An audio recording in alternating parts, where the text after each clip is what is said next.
नमस्कार. मी ब्रह्मानंद देशपांडे BBNGच्या दीपस्तंभ उपक्रमाअंतर्गत आपले सगळ्यांचे सहर्ष स्वागत करतो. श्री ह.भ.प. चैतन्य महाराज देगलूरकर यांच्या मुलाखतीच्या दुसऱ्या पार्टमध्ये. नमस्कार, मी श्रीपाद कुलकर्णी. आज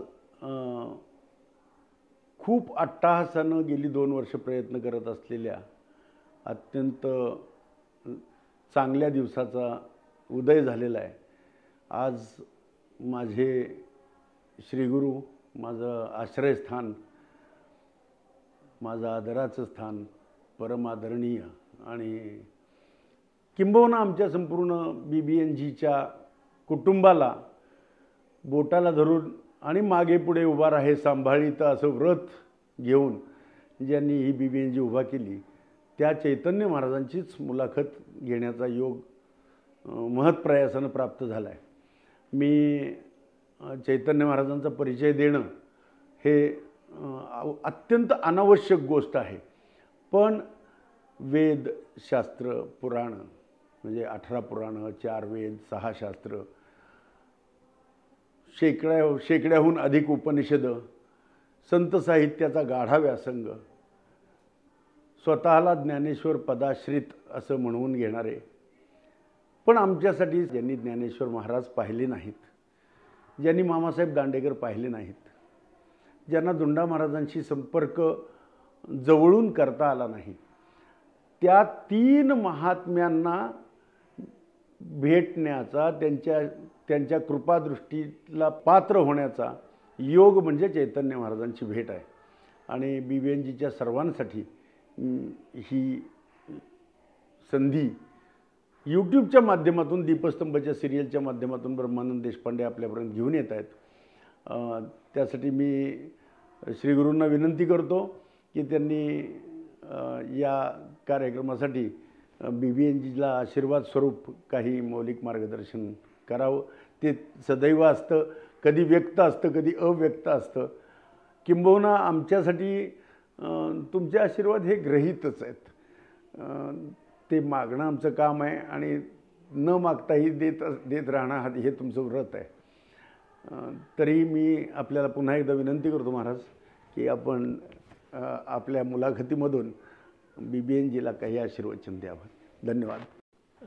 महाराज, असं म्हटलं जातं की आपली जी पुस्तकं आहेत किंवा संतवाणी आहे ह्याच्यातच सगळा व्यवसाय कसा करावा किंवा द बेस्ट मॅनेजमेंट बुक्स असं म्हटलं जातं. हो, तर हे तर सगळीकडं आपल्याला माहीतच आहे.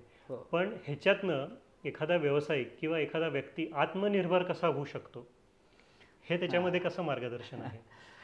आत्मनिर्भर हा शब्द अलीकडच्या काळात खूप जास्त मोठ्या प्रमाणात म्हणजे सर्वमुखी झाला, सर्वतोमुखी झाला असं म्हणायला हरकत नाही. पण आत्मनिर्भरता हा शब्द जरी आत्ता आलेला असला तरीसुद्धा ती संकल्पना जुनी आहे.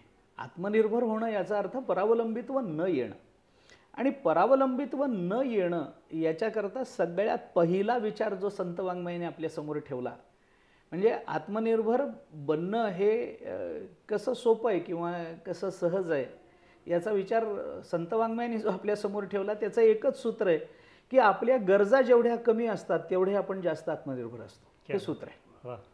हे सूत्र आहे. आज आपल्या गरजा खूप आहेत. आपण शाळेत काय शिकलो? अन्न, वस्त्र, निवारा या मूलभूत गरजा. बरोबर.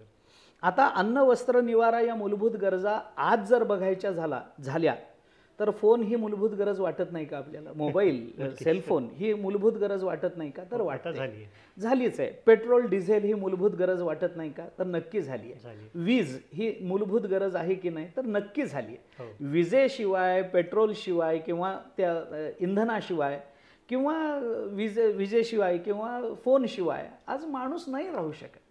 म्हणजे आज अगदी खाणकाम करणारा किंवा दगडफोडीचं काम करणारा त्याच्याजवळही एखादा फोन असतो. भले तो स्मार्टफोन नसेल पण संपर्काचं साधन त्याच्याकडे उपलब्ध आहे. मग आता बदलत्या काळानुसार या आपल्या मूलभूत गरजाच झाल्या आहेत. पण गरज असणं म्हणजे काय?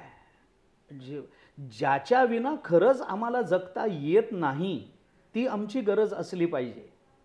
असं जर असेल तर या गरजा आपण वाढवल्या आहेत आणि अशा रीतीनं वाढवल्या आहेत की अगदी सरळ आपल्यालाही हे नक्की पटेल किंवा आपल्याला माहिती असेल ही की एका काळी सेलफोन खिशामध्ये असणं ही चैन होती, हो, लक्झरी होती. येस. म्हणजे त्या फोनचा आउटगोईंग कॉल तुम्हाला 100 रुपयांना आणि इनकमिंग 50 रुपयांना, असं पहिले जे सेलफोन भारतात आले तेव्हा आपल्याला हे आठवतं. अगदी फार जुनी गोष्ट नाही आहे ती तशा अर्थाने, 15-20 वर्षापूर्वीची असेल जास्तीत जास्त.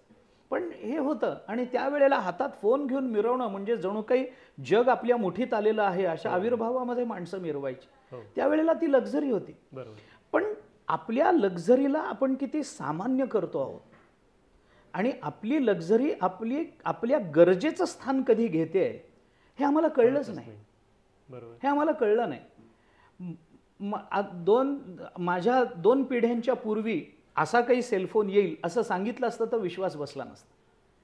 त्या काळातल्या लोकांनी अक्षरशः दिवे लावून अभ्यास केलेले आहेत. त्यांना वीज पण नव्हती जुन्या लोकांना. पण आता ती गरज झाली आहे. आता ह्याच्यातून पुढं काय होणार आहे हे आपल्याला माहीत नाही, पण आपल्या नंतरच्या 2 पिढ्या हेच सांगत राहतील की आज हे आपल्याला ही गरज आहे. आमच्या मागच्या 2 पिढ्यांना हे कळलं सुद्धा नसतं असं काही होणार आहे म्हणून. तर हे वाढत जाणार आहे. हे काय आहे, या तुमच्या सोयी आहेत का या तुमच्या गरजा आहेत, याच्यातलं अंतर आम्ही आता डिफाईन केलं पाहिजे. बरोबर. की माझी सोय काय आहे आणि माझी गरज काय. माझं शरीर थकलेलं आहे, मला झोप पाहिजे, मला खाली अंथरायला आणि अंगावर घ्यायला काही पांघरूण अंथरूण मिळणं ही माझी गरज आहे. पण AC लावणं ही सोय आहे, डोक्यावर पंखा असणं ही सोय आहे, किंवा आणखी नाही काही. या सोयी झाल्या, सगळ्या सोयी झाल्या. आमची गरज आणि आमची सोय याच्यातलं अंतर जर आपण डिफाईन केलं तर मला वाटतं आत्मनिर्भरता ही फार स्पष्ट रूपानं आपल्यासमोर येईल. आणि गरजेला गरज म्हणून ठेवणं आणि सोयीमध्ये विकल्प ठेवणं आत्मनिर्भर बनण्याचा फार सुंदर उपाय आहे. क्या बात आहे. म्हणजे थोडक्यात सर आपल्याला आपल्या नेसेसिटी, कम्फर्ट्स आणि लक्झरी या 3 गोष्टी व्यवसाय डिफाईन करता आल्या पाहिजे आणि त्याप्रमाणे आपली खरंच आज काय गरज आहे. तुम्ही सोयीमध्ये विकल्प ठेवू शकता, गरजेत नाही विकल्प ठेवू शकता. बरोबर. तुम्ही सोयीत विकल्प ठेवू शकता.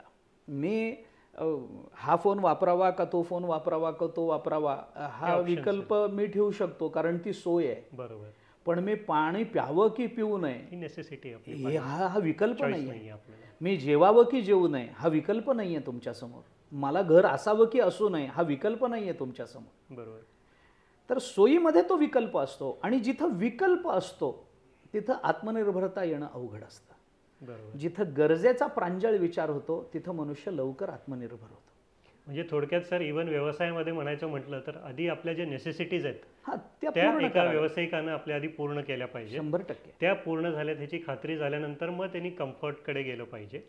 आणि कम्फर्ट पण जेव्हा त्याला अचीव्ह होते तेव्हा मग त्यांनी त्या लक्झरीकडे किंवा अजून काहीतरी मोठं करायचा प्रयत्न केला पाहिजे. हे सगळं करताना समाजाचं भान ठेवून. हे कंसात निश्चितच सामाजिक. कारण असं नाहीये की माझ्या अवतीभोवती खूप गरीब माणसं राहत आहेत आणि तरी मी कम्फर्टमधून लक्झरीत चाललोय. बरोबर. ते कुठेतरी अध्यात्माला धक्का देणार आहे. निश्चितच सर दुसरं आता जे आपण बोललो ह्याच्यात तर बऱ्यापैकी उलगडा झालेलाच आहे. पण एक पुढचा अध्यात्माकडे जास्त विचार करणारा म्हटलं तर स्पिरिच्युअलिटी आणि बिझनेस. तर ह्याच्याबद्दल एक थोडक्यात सांगावं असं वाटतं मला. एक दैवी संपत्ती आणि आसुरी संपत्ती ह्याच्याबद्दल सारखं मनामध्ये लोकांच्या कन्फ्युजन होऊन जातं. संपत्ती तर संपत्तीच आहे ना, मग ती दैवी काय आणि आसुरी काय. तर ह्याच्यामध्ये बराचसा वेळेस माणसाला आपण काय करावं काय नाही, आपण जे मिळवतोय ती बरोबर आहे की नाही असं वाटतं. नाही, तर त्या संदर्भात थोडं कसं आहे की आपल्याकडे येणारी संपत्ती, त्या संपत्तीची शुद्धता हा विषय नसतो. अच्छा. संपत्ती ज्या मार्गाने येते त्या मार्गाची शुद्धता हा विषय असतो. ओके. मला 100 रुपये मिळाले, मी कष्ट करून मिळाले आणि मला 100 रुपये मिळाले, मी भ्रष्टाचार करून मिळाले, तर मिळालेल्या 100 रुपयांच्या नोटेवर परिणाम नसतो. व्हॅल्यू तीच राहते. हां, ते तीच आहे. ती कुठेही गेला तरी 100च राहणार आहे. पण मी ज्या मार्गाने मिळवतो त्या मार्गाने माझी नीतिमत्ता सिद्ध होते. आणि नीतिमत्ता जर माझी योग्य मार्गाने सिद्ध होत असेल तर मिळालेले 100 रुपये हे समाधान निर्माण करतात. आणि नीतिमत्ता नसेल तर तेच 100 रुपये माझ्या जीवनात दुःख निर्माण करतात, अधिक 100ची आशा निर्माण करू. अच्छा, ग्रेट. हा विचार आहे. अच्छा. त्यामुळे संपत्ती हा शब्द खूप सरळ अर्थाने अनेक ठिकाणी वापरला गेलाय, खूप व्यापक अर्थाने वापरला गेलाय. हे ज्ञानेश्वर महाराजांनी सुद्धा संपत्तीचा विचार करताना दैवी आणि आसुरी, याला आसुरीला सुद्धा संपत्ती का म्हणायचं हे ज्ञानेश्वरीत सांगून ठेवलंय. अच्छा. हे सांगून ठेवलंय. मुद्दा हा आहे की दैवी संपत्ती आणि आसुरी संपत्ती ह्याच्यामध्ये मनात द्वंद्व माचण्याचं कारण नाही आहे. बरं.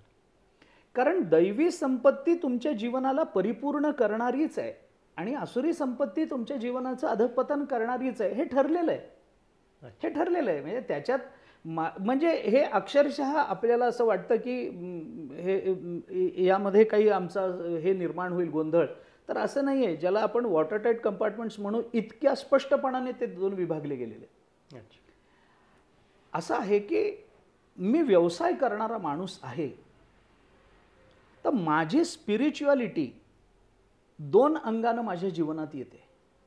एक, माझ्या व्यक्तिगत रूपामध्ये, व्यक्तिगत जीवनाच्या रूपामध्ये मी स्पिरिच्युअल असू शकतो आणि ती स्पिरिच्युअलिटी म्हणजे ती साधना माझी जशी वाढत जाते, जसा त्या साधनेने माझी आध्यात्मिक धार्मिक बुद्धी परिपक्व होत जाते, त्या परिपक्वतेची परिसीमा म्हणा किंवा परिपक्वतेचा कळस हा असतो. म्हणजे एखादा आंबा खूप पिकला तर कशावरून ओळखायचं? तो पडतो. बरं. तो पडतो म्हणजे तो आपल्या देठाला सोडून देतो. बरं. तिथनं तो बाजूला होतो. आता ह्याचा माझा संबंध नाही असं समजून तो बाजूला होतो. हे पिकण्याचं आपण लक्षण मानतो. पाड पिकला की तो खाली पडतो. बरोबर. तर आमची स्पिरिच्युअलिटी, आमचं अध्यात्म हे परिपक्व झालं आपल्या साधनेने, हे कशावरून ओळखायचं असतं? तर ते अध्यात्म आमच्या क्रियेतून अभिव्यक्त होत असतं. क्या बात. अध्यात्माला तुम्ही विचारपूर्वक प्रकट करण्याकरता प्रयत्नशील राहता तेव्हा तुम्ही साधक असता. अच्छा. पण तुमचं अध्यात्म तुमच्या परवानगीविना तुमच्या क्रियेतून व्यक्त होत असेल तर तुम्ही सिद्ध असता. क्या बात. हा दोन्हीतला फरक आहे. म्हणजे मला खरं बोलण्याकरता प्रयत्न करावे लागत असतील तर मी स्पिरिच्युअल नाही, अजून मी त्या मार्गावरचा अजून एक साधक आहे. बरं. पण खरं बोलावं की खोटं बोलावं याचा विचार यायच्या आत माझ्या मुखातून जर खरं बाहेर पडत असेल तर मग मी स्पिरिच्युअल आहे. स्पिरिच्युअलिटी ही आहे की जिथं तुमच्या क्रियेला विवेकाची कसोटी लागत नाही, जिथं तुमच्या विचाराला विवेकाची कसोटी लागत नाही, जिथं तुमच्या निर्ममत्वाला, रिलक्टंटनेसला कुठल्याही वैराग्याची कसोटी लागत नाही, इतका तो रिलक्टंटनेस तुमच्या जीवनामध्ये सहज येतो आणि तुमच्या जीवनामध्ये आवश्यक नसलेल्या पदार्थाविषयी तुमच्या अंतःकरणामध्ये अनात्मभाव निर्माण करून तिथून तो तुम्हाला बाजूला करतो. पिकलेला आंबा किंवा पाडाला लागलेला आंबा किंवा पिकलेलं फळ जसं देठ सोडतं तसं आपली ही देठं सुटत जाणं ही स्पिरिच्युअलिटी. मी व्यवसाय करतो आहे पण कधी ना कधीतरी मला हे माझ्या पुढच्या पिढीच्या हातात द्यायचं आहे ना. बरोबर. नसेल पुढची पिढीत या क्षेत्रामध्ये तर मला कुणाला तरी ते विकायचं आहे ना. बरोबर. मग ते विकताना विकल्यानंतरही माझं दुकान मी विकलंय आणि तरी मी नंतर दुकानात जाऊन बसायला लागलो तर हे शक्य नसतं. बरोबर. मग त्याचा त्रास व्हायला लागतो की हे माझं दुकान होतं, हे मी असताना असं होतं, याने उगाचच हे बदल केले, इथली पायरी कशा करता काढली असेल, हा दिवा का लावला असेल, मी असताना याची गरज पडली नाही, आत्ताच याला का वाटलं, विनाकारण माझ्या दुकानाची नासधूस चालू. आता हे माझं राहिलं नाही ना. हे मी जर विचाराने स्वीकारेन, हे जर मी विचाराने स्वीकारेन तर ते विकताना, विकल्यानंतर आणि विकण्याच्या पूर्वीही माझ्या मनामध्ये त्याची आसक्ती निर्माण होऊन त्या व्यवसाय मला दुःखाला कारण ठरणार नाही आहे. बरोबर. तर हे कधी ना कधीतरी हा विचार माणसाने केला पाहिजे की आपला व्यवसाय, आपली नोकरी, आपला देह, मी फार म्हणजे आध्यात्मिक दृष्टीनं किंवा तुम्ही म्हणता त्या स्पिरिच्युअलिटीच्या दृष्टीने खूप वरचा मुद्दा बोलतोय, तशा अर्थाने व्यवसायात हे बोलून चालत नाही खरं म्हणजे. परंतु कधी ना कधीतरी आपल्याला हे संपवायचं आहे आणि आपल्याला हे देऊन टाकायचं आहे. या भावनेने जर आपण, कसं होतं, अधिकारानं जगण्यापेक्षा पेट्रन म्हणून जगणं हे व्यवसायामध्ये खूप आवश्यक आहे. मी व्यावसायिक नाही, मी त्यातल्या कुठल्याही सिद्धांताबद्दल खरं म्हणजे अधिकारवाणीनं बोलू नये खरं तर. परंतु संत वाङ्मयाचं परिशीलन करताना ज्या गोष्टी मला माझ्या जीवनामध्ये आवश्यक वाटतात, त्या गोष्टी समाजामध्ये पाहताना मला सार्वत्रिक रूपानं आवश्यक वाटायला लागल्या, तर मग मी हे बोलू शकतो. हां, तर हे आहे की कधी ना कधीतरी, म्हणून मी म्हटलं की त्याच्यावर माझा अधिकार आहे अशा आसक्तीनं जगण्यापेक्षा मला ते सांभाळायला दिलेलं आहे अशा विचारानं जगणं हे कधी ना कधीतरी तुम्हाला तुमच्या स्पिरिच्युअलिटीला मॅच्युरिटी देणार आहे. की मनुष्य स्पिरिच्युअल आहेच आहे, निदान महाराष्ट्रातला तरी आहे, निदान आपल्यातला तरी आहे, नक्की आहे, नक्की आहे. कारण आपल्यावरचे संस्कार तसे आहेत. आपलं संत वाङ्मयाने इतक्या अगदी म्हणजे तळापर्यंत जाऊन माणसाच्या मनोवृत्तीवर काम केलेलं आहे ना, की महाराष्ट्रामध्ये मी हे नाकारू नाही शकत की आपण स्पिरिच्युअल नाही आहोत. यांना त्या हा तुम्ही त्याची अभिव्यक्ती कशी करता हा कदाचित व्यक्तिगत प्रश्न असू शकतो, पण आपण असतो. आणि जर त्याला मॅच्युरिटी यायची असेल, त्याला प्रगल्भता यायची असेल, तर मग त्याच्याकरता मला वाटतं आध्यात्मिक किंवा संत वाङ्मयाची उपासना करणं किंवा त्याच्यातल्या विचाराचं ग्रहण करणं आणि त्या ग्रहण करण्यातून त्याच्या चिंतनातून कुठे ना कुठेतरी ते आपल्या कृतीमधून व्यक्त होत राहणं आणि कधी ना कधीतरी हा रिलक्टंटनेस येऊन आपण फक्त देवाचे आहोत हा भाव अंतःकरणामध्ये निर्माण होणं हे यशस्वी व्यावसायिकतेचं आणि यशस्वी परमार्थाचंही गमक असलं पाहिजे. क्या बात आहे. महाराज, तुम्ही आत्ता जे सांगितलं त्याच्यावरनं मला एकच गोष्ट, त्या आंब्याच्या झाडावरनं तुम्ही जसं सांगितलं की आपण त्या आंब्याच्या झाडाला काय खत पाणी देतो, त्या खत पाण्या दिल्यानंतर ते जे उमलतं आणि त्यानंतर जी कैरी लागते, तर त्या कैरीनं किती ग्रहण करावं, त्या कैरीला किती आपण पोषक तत्व द्यावं. आणि पोषक तत्व झालं की नाही बाबा आता तुझं काम झालेलं आहे, आता तू तुझी आत्मनिर्भर राहा, असंच झालं थोडक्यात. आणि ती गळून पडते, ती स्वावलंबी होऊन जाते.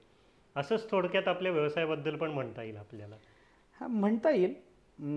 तुम्ही व्यवसाय निर्माण करणं, व्यवसाय वाढवणं हे तुमचं कर्तृत्व असू शकतं, पण वाढवलेला व्यवसाय अगदी निर्मम अंतःकरणानं पुढच्या पिढीच्या हातात देता आला तर मग मी तिथे स्पिरिच्युअलिटी मानायला तयार. छान छान छान. सर, दुसरं असं एक विचारायचं होतं मला की आपण बरेच वेळेला अनेक कथांमधनं वगैरे ऐकतो की एक गरीब ब्राह्मण होता, त्याची परिस्थिती चांगली नव्हती. तर फार फार वर्षापूर्वी कदाचित हे खरं असेल, पण आता हळूहळू ब्राह्मण व्यवसायाकडे वळायला लागलेला आहे, विविध व्यवसायांकडे वळायला लागलेला आहे. त्याच्यामध्ये तो स्पिरिच्युअलिटी टिकवून ठेवायचा प्रयत्न करतो आहे.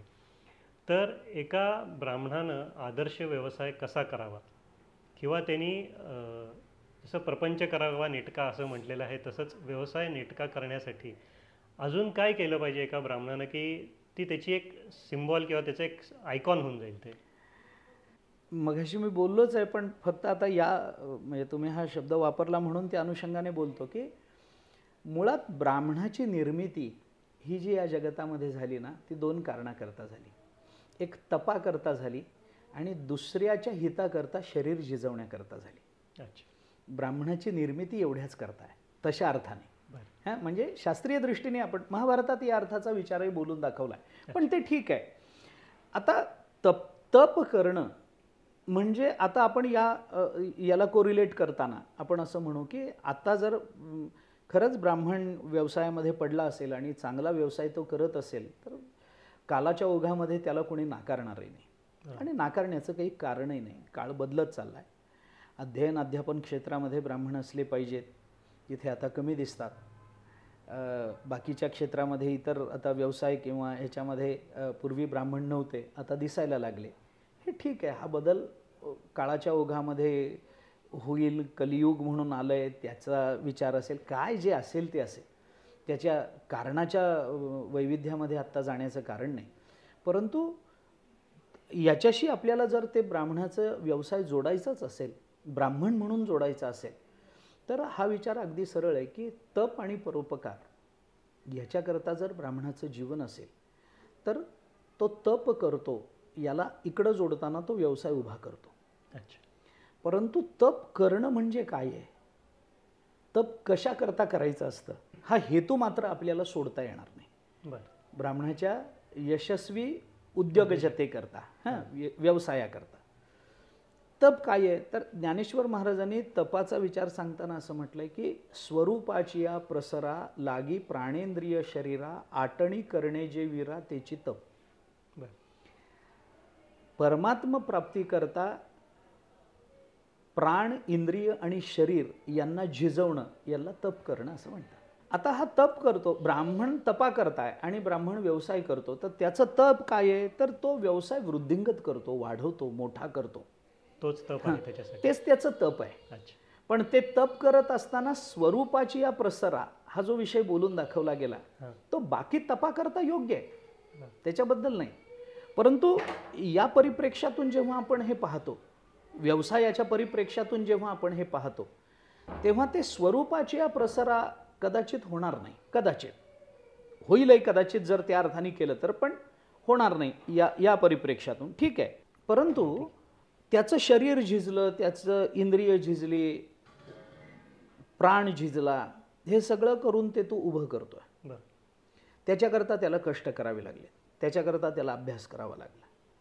आणि हे व्यवसाय वाढवण्याकरता, तप करण्याकरता, त्या रूपाचं तप करण्याकरता जो अभ्यास करावा लागतो, जी बुद्धी वापरावी लागते, तो ब्राह्मणाचा स्वभाव आहे.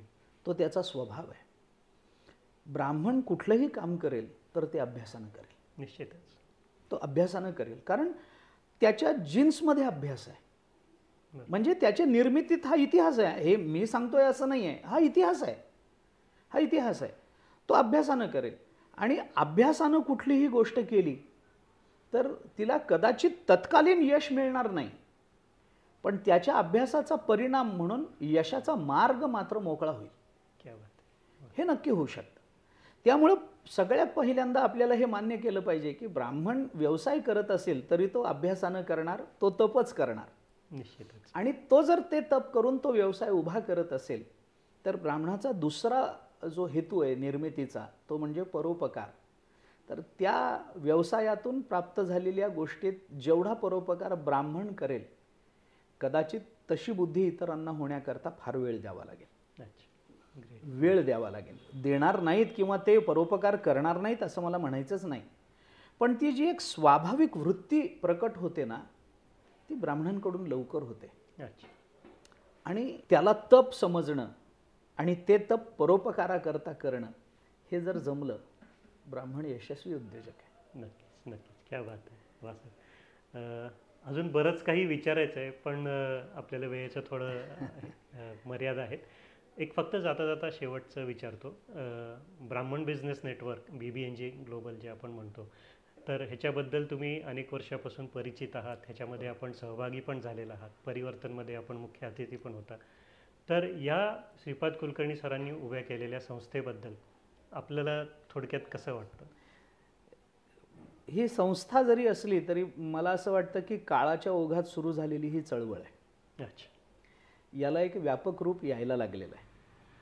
योग्य आहे, योग्य आहे. याच्यामध्ये जसं आपण बोलतो की ही म्हणजे श्रीपादजींनी उभी केलेली ही चळवळ म्हणा, ही संस्था म्हणा, या संस्थेचा मला जाणवलेलं सगळ्यात मोठं वैलक्षण्य आणि वैशिष्ट्य हे आहे, मोठेपणा हे आहे की हा ब्राह्मण बिझनेस नेटवर्क असला तरी हा कुणाच्याही द्वेषाशिवाय उभं राहिलेला आहे.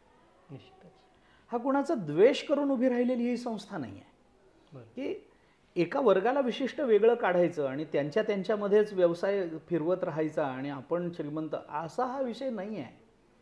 कुठेतरी याच्यामध्ये पुढे जाणाऱ्यांना मागून ढकलणे, मागे राहिलेल्यांना हात धरून पुढे नेणे आणि बरोबर चालणाऱ्यांना खांद्यावर हात टाकून जवळ घेणारी ही संस्था आहे. क्या बात आहे सर. वा. असं मला प्रामाणिकपणाने वाटतं. जे मागे राहिलेत त्यांना प्रेमाने हात धरून पुढे नेणारी, जे पुढे चाललेत त्यांना डोंगरावरती मागून रेटणारी, मागून ताकद देणारी, आणि जे बरोबरीनं चाललेत त्यांना खांद्यावर हात टाकून मित्रत्वाच्या, सख्यत्वाच्या भावनेनं जवळ घेऊन बरोबर चालणारी ही संस्था आहे. एवढं एका वाक्यात या संस्थेचं वर्णन करीन. सर, ह्याच्यामध्येच तुम्ही सगळं वर्णन करून आम्हाला खूप उपकृत केलं असं झालं. मित्र हो, आज जे चैतन्य महाराज देगलूरकरांनी सांगितलेलं आहे, तर त्याच्यानी त्यांच्या नावातच किंवा त्यांनी सांगितलेल्या उपदेशानुसारच किती चैतन्य निर्माण झालं आहे हे मी काही वेगळं सांगायची गरज नाही आहे. महाराज, तुम्ही आलात, तुम्ही जे आपल्याला मार्गदर्शन केलं तर त्याच्याबद्दल मी तुमचा BBNG तर्फे खूप खूप ऋणी आहे आणि असंच तुमचं मार्गदर्शन आम्हाला नेहमी होत राहावं ही प्रार्थना. खूप धन्यवाद. आपण आमंत्रित केलं, या विषयावर विचार करायची संधी दिलीत त्याबद्दल खूप धन्यवाद. नमस्कार. नमस्कार.